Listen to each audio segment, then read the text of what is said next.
Hello, once again. We're back. Johnny Davis live for our third broadcast here today.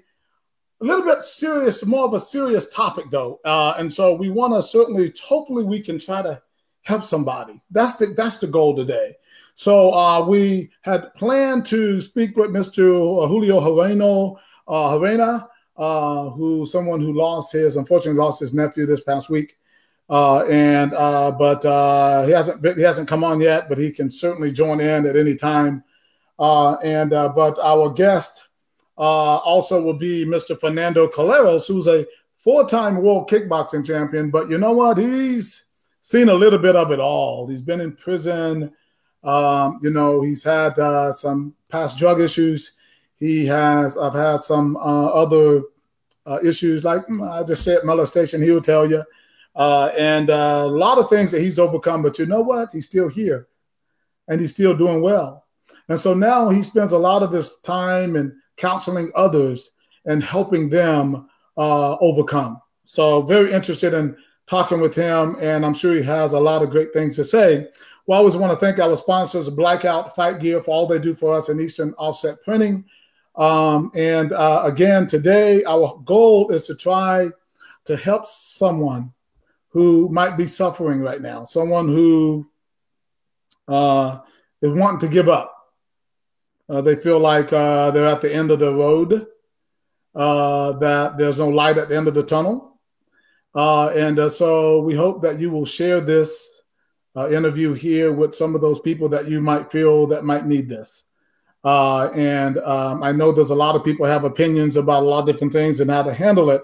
We don't have the total solution, but we certainly want to offer it. As I told you and said many times before, I don't want my show just to be about the ABC of Muay Thai and kickboxing. We have people in our sport who are suffering, people who have mental illness, people who are depressed, people who have been molested, people who have been abused.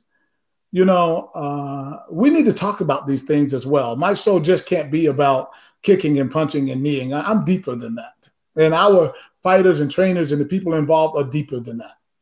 So sometimes, you know what? I think it's a good thing to talk about. And I know that sometimes we have stipulations here on Facebook. We can't talk about everything as openly as we may want to, but we certainly will go as deep as we can to make sure that, if someone is listening that might need some help in this area, whether it's depression or bullying or thinking about maybe suicide, perhaps you might get a little word, just one word that might take you to the next step or see the next day. That's our goal here today. In starting this conversation, I want to, as I did in the last one, I want to give my sincere condolences to the Hula Aranio family who lost Mr. R.J. Barnett this week. He was a martial artist. Seems like a pretty good dude. I didn't meet him, didn't know him personally. He left us sometime, I think it's the weekend or the first part of the week. And we also want to give our condolences to, really within the same period, Mr. Keith Allen, someone who I had several conversations with in the last few months about kickboxing. He was very passionate about kickboxing, and he loved the sport. And he trained often. He was considering bringing over Kupal for a seminar. He was excited about doing so, but he too left us over the week, and he kind of made the ultimate sacrifice. What we want to do is trying to, again, educate people on this. And we're going to bring in someone who I think knows a lot about this.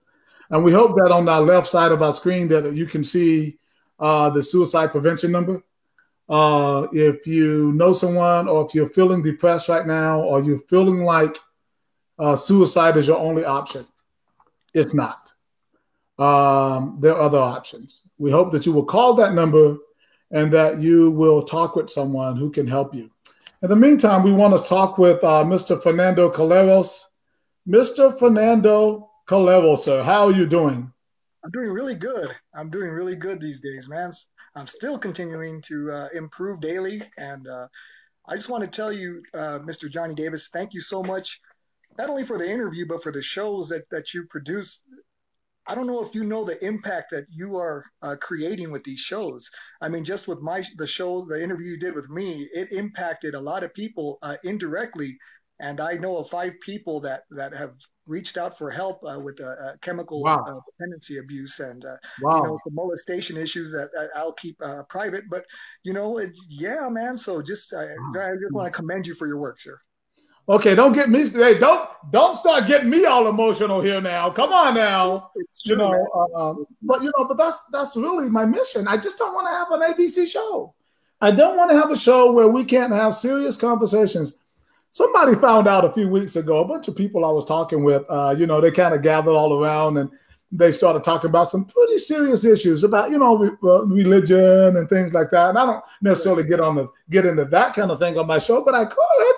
I mean, if somebody really wanted to go there, but they were talking to me and they were like mouth dropped when I started getting into some things about how serious I was about certain issues and about living a good life and people taking care of themselves and trying to do the right thing. But today, I wanted to kind of, I guess, stay on point. And we want to talk about, because, when I get phone calls and get these messages in 1 week that we lost 2 people to suicide.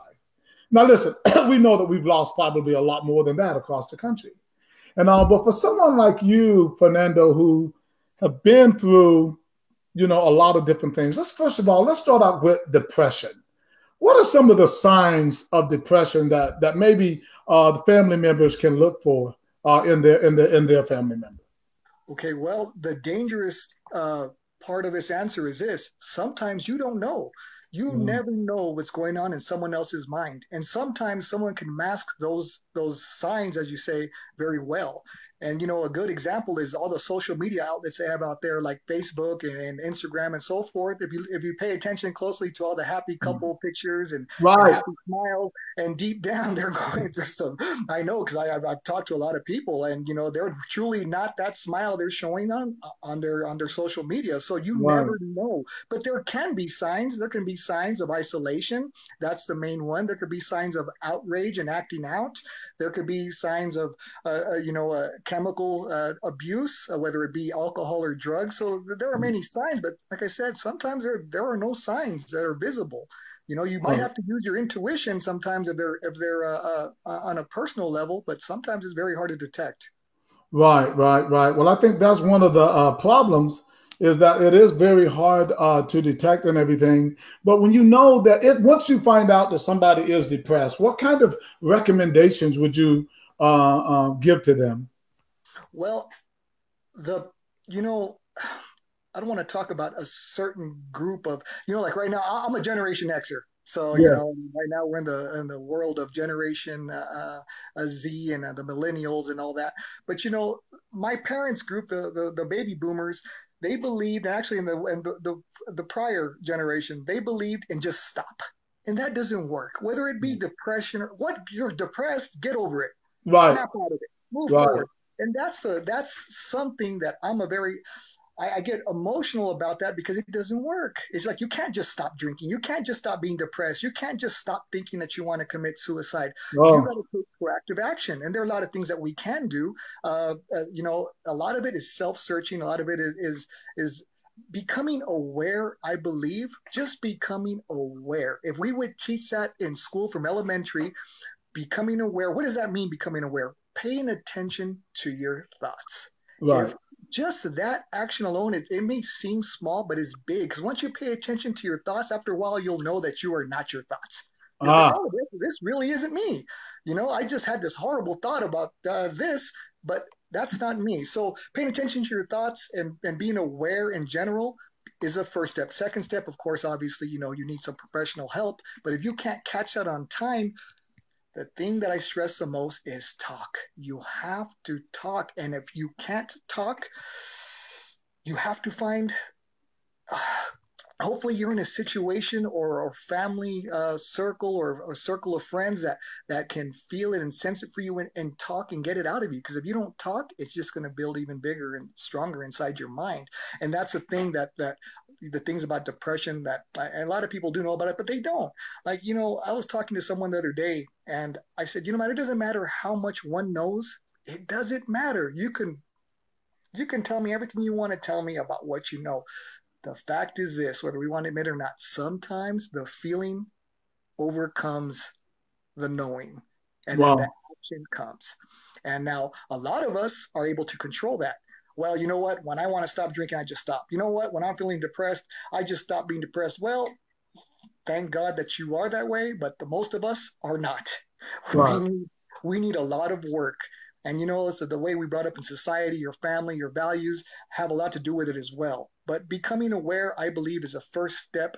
And I think we should teach it to everyone beginning at a young age. I'm glad you said that because, and I'll be very honest with you, I'm sure I've been depressed before. I'm pretty sure when I came back here to the East Coast, it was a really tough, really tough transition, taking care of my mom and everything. And I'll be honest with you, that's kind of the attitude I had was about, you know what, I'm just going to fix this. I'm going to make this happen. And I didn't seek out any therapy. And, frankly, maybe because I had martial arts, maybe because I had training, I had something that I could fall on and something like that. And I got over it. And then I was able to climb back up. I think you're correct that everybody can't do that. And sometimes that pain of depression is much bigger and much stronger than they are. And as again, I alluded to some of the things they can possibly do. What else would you suggest that people can possibly do if they're depressed, and what should they do? Okay, well, I'm gonna give you my my perception on this. However, I will also say this: I know deep down that no matter what I perceive may not be true. Okay, I am saying it from the deepest depths of me, and I hope that it can be true. But this is what I believe, Right. everybody out there, and I'm going to bring addiction into it again, and ties into depression. Yeah. Now, we have a lot of people that say they're not addicted. Well, I'm not addicted to anything. That person's an addict. He's trash. He's addicted to gambling. He's no good, and all the other things they say. However, they're thinking 40, 50,000 nonstop, repetitive, negative, self-defeating thoughts Ah. daily. Ah. And if that's not addiction, I don't know what is. So, to answer your question, when you're aware of your thoughts and you're aware that a lot of the thoughts are old, repetitive, self-defeating thoughts, that's when you could get in there and change your thoughts. There's stop thought changing techniques. There's lots of different methods. Meditation. So meditation, showing someone how to meditate. If we were taught how to meditate at a younger age, if we were taught how to become aware of the way you feel and analyze the way you feel, things like depression would still be there, but they'd be more manageable. That's what I believe. Right, right. Very good, very good. I mean, I think those are some very, very strong statements that you make there. And, we have Mr. Julio Moreno, who just is kind of joining in. And I want you to stay on, Fernando, to listen a little bit to his story and that perhaps, maybe come back on and advise. So don't go anywhere, right? Okay. I certainly want to bring him on while we have him available and everything. And just chat with him just a little bit. So we're gonna come right back to you in just a second. I think what you have to say and the fact that you've lived through this is just amazing. So we want. Oh, I know. We got good stuff to come to bring you back on and talk with you about that. So you hang tight, all right there, sir. In the meantime, we're gonna bring on Mr. Julio Moreno. I guess he's on another time over there. Obviously, he's been busy man today there. So Mr. Julio Moreno, how are you doing, sir? I'm doing great, thank you. Good afternoon. It's Julio Arana. Julio Arana. Arana. Thanks so much for the correction. I appreciate that. I know you had a pretty tough week there, sir.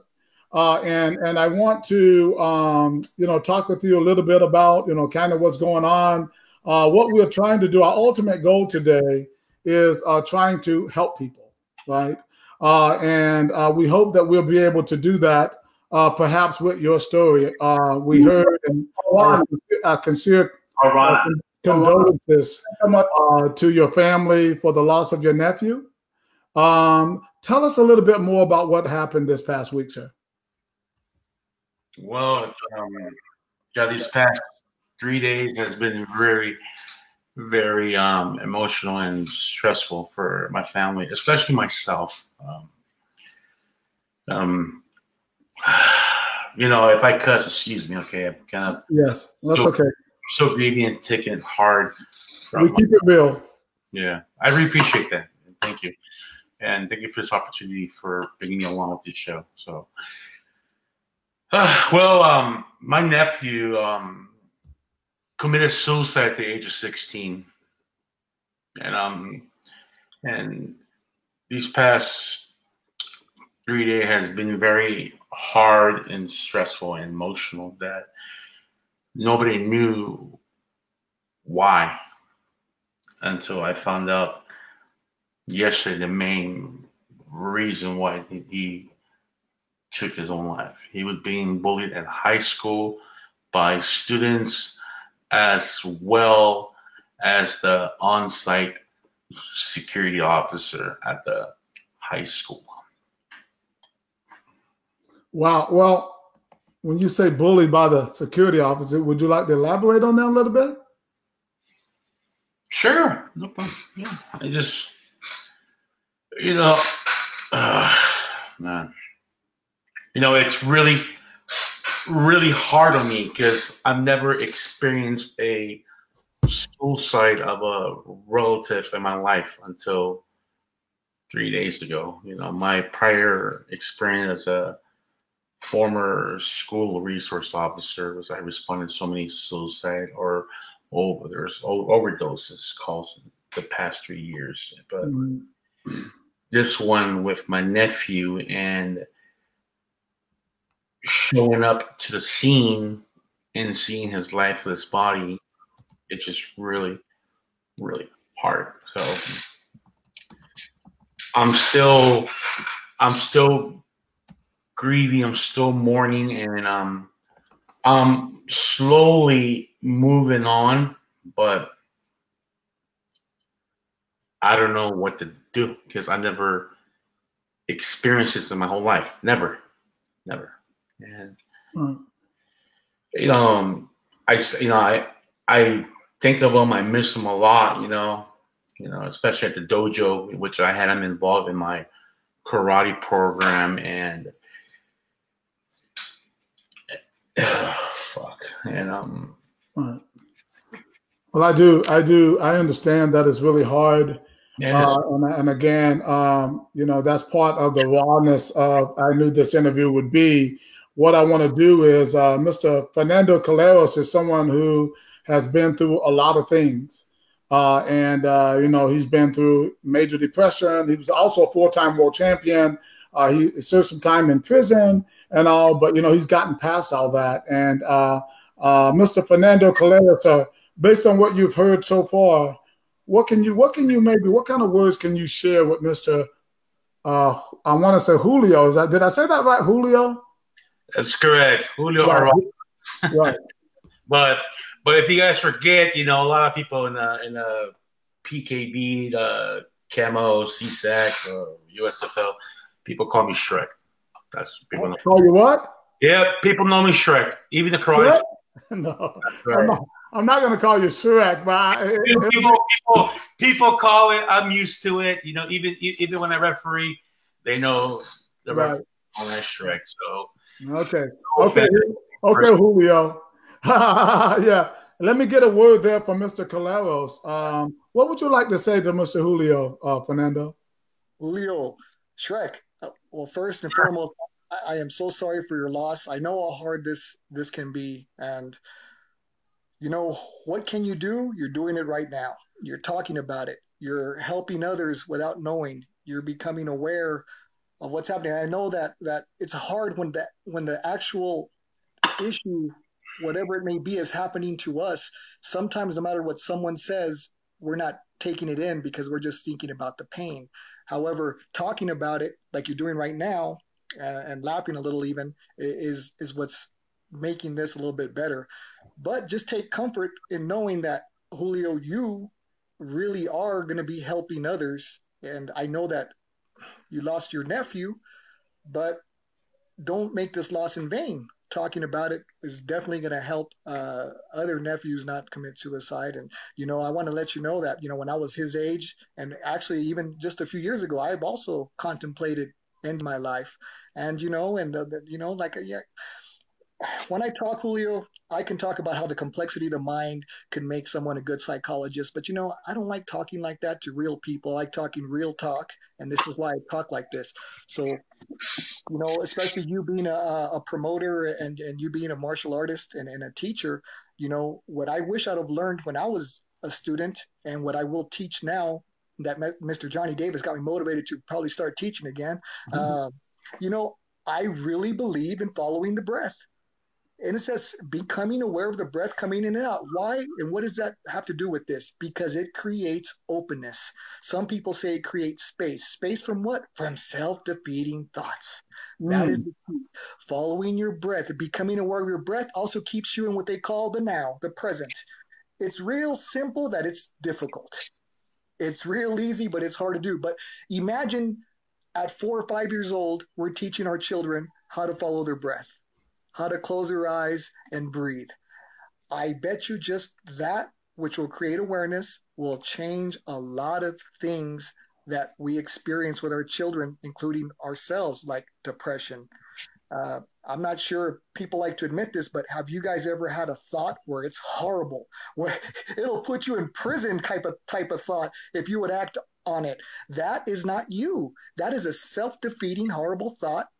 And once we become aware, and then what we do is we let that thought make us feel bad and make us feel like, oh, I'm a bad person. And that is just false. We're not bad people. We have a mind that somehow got placed in us, and we do not know that we are the master of the mind, and we let the mind become our master, and that's why things like this happen. So I believe what you're doing is great, man. And again, I apologize. I just sincerely I feel for you and your family. And I hope that you can find some comfort in knowing that you'll be helping others. And you know what, Fernando, and thank you for those advice. And in the beginning, I was, in pain because why, how, no answers, But when I finally got the answers, and when I found out throughout the community, I live in a small town of 1,300 residents in an incorporated area. And I'm the town only karate, boxing coach, kickboxing coach. And I do it for free, not just to get the kids out of the streets, And, find out yesterday, when I went to put gas and buy some beer, and it just really heartbroken me how a lot of kids told me this would happen. I'm sorry for your loss. It's just like, Julio, let me ask you a question. I'm sorry to interrupt there. Did you see signs? Were there signs for you? To be very, very truthful with you, absolutely not. When my nephew was alive and living with us, he was always positive. He's always happy, always talking shit. Like myself, sense of humor. I got him involved into karate, and he was really excited that I was going to put him in a PKB happen on May 5th in San Jacinto, which was later canceled, and I promised myself I was going to continue, get him busy, but the signs, no, there was no signs, no signs, but what I've known throughout my wife's, communication that my nephew had experiences of being a 5150 patient.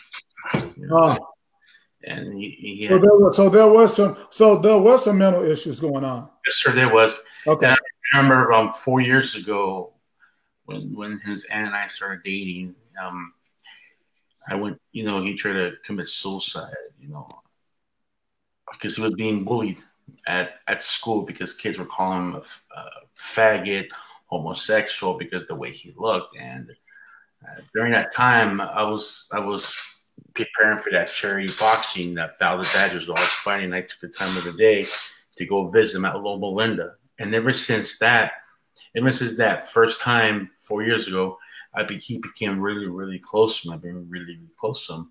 We had talks about, how about him being bullied, being picked on, but seeing the signs of a suicide, like firsthand, absolutely not, because he didn't show it. Okay, so it sounds like to me you brought in a whole nother subject matter here, which I'm so tired of hearing. To be honest with you, so basically we're looking at because perhaps he was homosexual. He never was, but the kids were labeling him as one because the hairstyle, that Justin type of style. When are we going to teach our damn kids? I'm sorry, but when are we going to teach our kids about basic respect and that people are people? I mean, why do we have to keep going through this over and over again with these mean kids out here who are mistreating people? Is it coming from? Do you think it's coming from the Fernando? Is it coming from the adults? Is it coming from the media? Where is this continuing to come from? Yes and yes, it's coming from all that. And, the way we're brought up and religion and the people we hang around with, and society in general, that's where it comes from. And, it creates beliefs. And, once a belief is created, you actually think it's true. So you act on whatever it is that you act on, whether it's hate on a certain group of people or whatever the case is. And that's why becoming aware of everything and becoming aware of your beliefs, you're actually able to change your beliefs. It's better if we start early and teach our kids earlier, that, we're all just human beings. We're all the same people. We're all the same manifested in flesh beings walking around this world. And we should be helping each other out, loving each other instead of going through all this garbage that we're having to go through in this life. Right. I want to ask you that as we close out here. We're not going to be too long today, and I appreciate so much, Fernando, for you being on, and Julio. What can we say to Julio to help him get to the next stage? His nephew is gone. He's not coming back. No. Julio has to move forward. Julio has a life to live. He has a family that he has to give to, provide for. What kind of message can we give him to help get through this dark time in his life? Julio, keep doing what you're doing. Bring more awareness about it. We need you in the community. You said yourself you're teaching boxing and kickboxing free to people from the street, for children who need help. Because of you, you're affecting many lives, and we need you at 100%, man. So just bring more awareness and hope you know that you are loved, man. And thank you so much. It really impacted so much, but all I've been doing, I've been talking to, people, mostly, martial arts, about like keep myself busy, and I have, I started going to the dojo again, because, this month I had been teaching because, my dad has 2 series they're going to fight that Battle of the Badgers charity boxing Muay Thai tomorrow, and I'm going to referee it for the California police games, which I'm going to referee in boxing and Muay Thai. And I just, I just been out, I've been out of focus, and these past 3 days, I've been out of it. And now that I feel I was embarrassed of talking about it because, where we live in a small town that kids are always being bullied 100%, and the school officials in our area doesn't do shit about it, all these fucking teachers only care is about a fucking paycheck. But, with my experience with the school district I was working before I left, there has been a high rate of suicides. Oh. Not mostly overdoses, kids that their parents don't care about their children. They start doing drugs. They start, the bad habits. And with this generation, I've witnessed it during the time I was teaching that they're being bullied on social media. And some parents do their effort on, especially this comes from my area, which I know by experience. You know, because I had parents come to the dojo or even knock on my fucking door asking for help. You know, because I was the only town campus security officer for the whole Rongo Basin, the only officer in uniform that used to respond with, you know, those security calls, other than the campus supervisors, like parents, you know. But like the bullying in this area has been addressed. None of the school official doesn't do shit about it, and kids turn to the drugs, alcoholism, the opiates, and they have nowhere to turn to because their voices are not being heard. And when the voices are being heard, what happened? He or she takes their own lives. Well, you know, and I appreciate your passion on that, and I understand. Give us your final thoughts, though, on RJ and what kind of guy he was, and how are you going to miss that guy? You know what, my nephew? Yeah. Oh man, I'm gonna miss that motherfucker so much, man. Because yeah, he's keeping it real. I'm keeping it real because I'm not those people that there's a lot of fake people. I keep it real because one, I have no zero, language. I'll tell you the way it is. My nephew was the most amazing kid I ever fucking met in my life. Out of my dad's grandkids, I was never close like the way I was with my wife's nephew. My wife's nephew was an amazing kid that he'll make you laugh, And I have a tendency of talking shit, joke around, and all that, and he would fire back beautifully. That's where him and I became so close. I will always miss him because every time when I had a referee, a kickboxing, Muay Thai, not with IKF because I'm currently working on getting my license with them, but I'm a Korean inspector with IKF. But the charity events, I even take him to a pro wrestling cards. Believe this shit, I referee pro wrestling in my area. And he would love to go to all the shows, even the karate tournaments, the pro wrestling. But what really, really missed about him is when he wanted to train martial arts. He started it 2 months ago, and when he wanted to do that, when he saw the videos of the PKB, I was like, refereeing here in Southern California. He was inspired, wanted to do it. He tells me, "Yo, was like, I want to fight this, and I want to try it out." I was like, "Okay, motherfucker, if you want to try it, do it." Maybe not too many curse words, but he was so excited, that I bought him his pair of trunks, his shin guards, everything, And now that he's gone, I miss him. I miss having him here. I miss him here. Have him here at the house. What I really miss the most about him is when the day that I put up my 12x12 box ring in my front yard and we did a little bootleg wrestling show. We invited the whole tweaker drunks all in the front yard of my house. Oh. He was so happy, like he was able to do all his fans his wrestling. But the most important, where I really, really proud of him that he wanted to pursue a career in law enforcement. I'm a former law enforcement officer. I was reserve for 2 years, And I got him enrolled with the San Bernardino County Sheriff's Office as a Scout Explorer. That was the most proudest thing I was really proud of because he wanted to do law enforcement. He wanted to do karate, and he fucking did it, And right. He did it because he was being bullied at school, and I was the only person that knew about it. I reported it, I documented it, so he didn't do shit. Now that he's not here, it was really, really hard on me that I was so out of focus. I was embarrassed to talk about it because, like, people are gonna say, "How the fuck, how the after this kid's committed suicide? His uncle's the karate teacher in town. The only guy in town that teaches the program. Like there's always a lot of people that judge people. And right.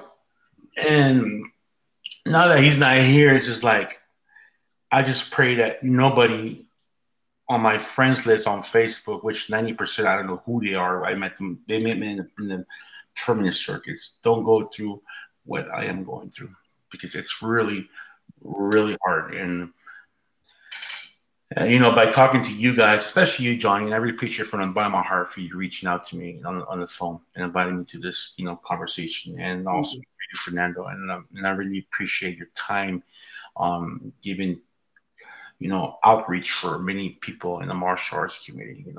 Suicide, depression, it's it's a weapon that nobody does not know because people are embarrassed to talk about it.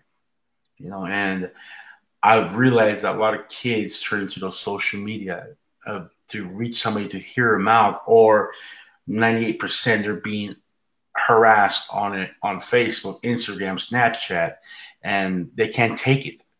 They can't take it, And what they do, they just give up on life, And I just pray if if kids are being bullied, give me a fucking favor. Get off the fucking tablet. Talk to your counselor. Talk to a police officer. Get yourself involved in any kind of sport that will get your mind off of the negativity. Because none of these days, kids, they turn to the social media just for attention. If they want attention, talk to somebody. Talk to somebody that will actually listen to them. And 99%, we martial artists, we're the ones that they come up to when they go to it for help. And right. Martial arts is the best form of therapy. Not to beat the shit out of the bully, but to learn how to control their system of their mind, their body, and their soul. But right. Well, I think you have, you are a big inspiration, Julio. And again, we're so sorry for the loss of your nephew. And I know that you're going to do great things. This is the thing that I know about life. The fact that you're still here and the fact that you were brave enough and had the courage to come on the show today and talk about it, knowing that you're still in pain, knowing that you're still hurting, but you were still willing to share your thoughts and emotions, your feelings, and helpful hints of how to perhaps overcome some of these things like suicide and the thoughts and mental illness, whatever, not mental illness so much, but suicide. That is huge. That's huge. Fernando Calleros says, and a final thought to Mr. Julio there, what would you like to say to him as we close out here today? Well, Mr. Julio, I just I heard everything you said, and you have a lot of emotion to how you talk, and I really like that. I think that just keep doing what you're doing. You've already served as a public servant, as a police officer. You're doing what you're doing with the kids and police boxing programs, and you're expressing how you feel about your nephew's recent passing due to suicide. So I think you're doing quite a bit. And I think you've done quite a lot for the community in general. And we really appreciate you for coming out here and talking about it, my man. Keep it going. Awesome. And you know what? And thank you so much. And with the town I live at, I never got appreciation from nobody about thank you for. You're appreciated. Trust me. Kindness of teaching the karate, the kickboxing for free for the kids. Especially at 1300. Which is incorporated pure desert area. Well, keep up the good work there, Julio. Fernando, thanks so much. Again, my condolences to your family as well as to Mr. Keith Allen's family. Thank all you guys for being on the show today. Hopefully we're able to help somebody. Hopefully you will share this with someone who might need to hear some of the information that we passed out today. I want to thank once again you guys for being on the show. Okay, ladies and gentlemen, that's it. Today on my special edition of Johnny Davis Live, we'll hopefully that if someone is being bullied, or they're thinking about suicide, that they will call the helpline or reach out to someone who can give them a hand. And we thank you so much for watching us today, guys. And again, thanks to all my guests. Again, thanks to our sponsors, Blackout Fight Gear and Eastern Offset Printing. This is Johnny Davis Live. We want you to always, and we literally mean this figuratively, forward march, move forward every single day. This is Johnny Davis Live, and I'm checking out. Talk to you soon. Bye-bye. Have a good one.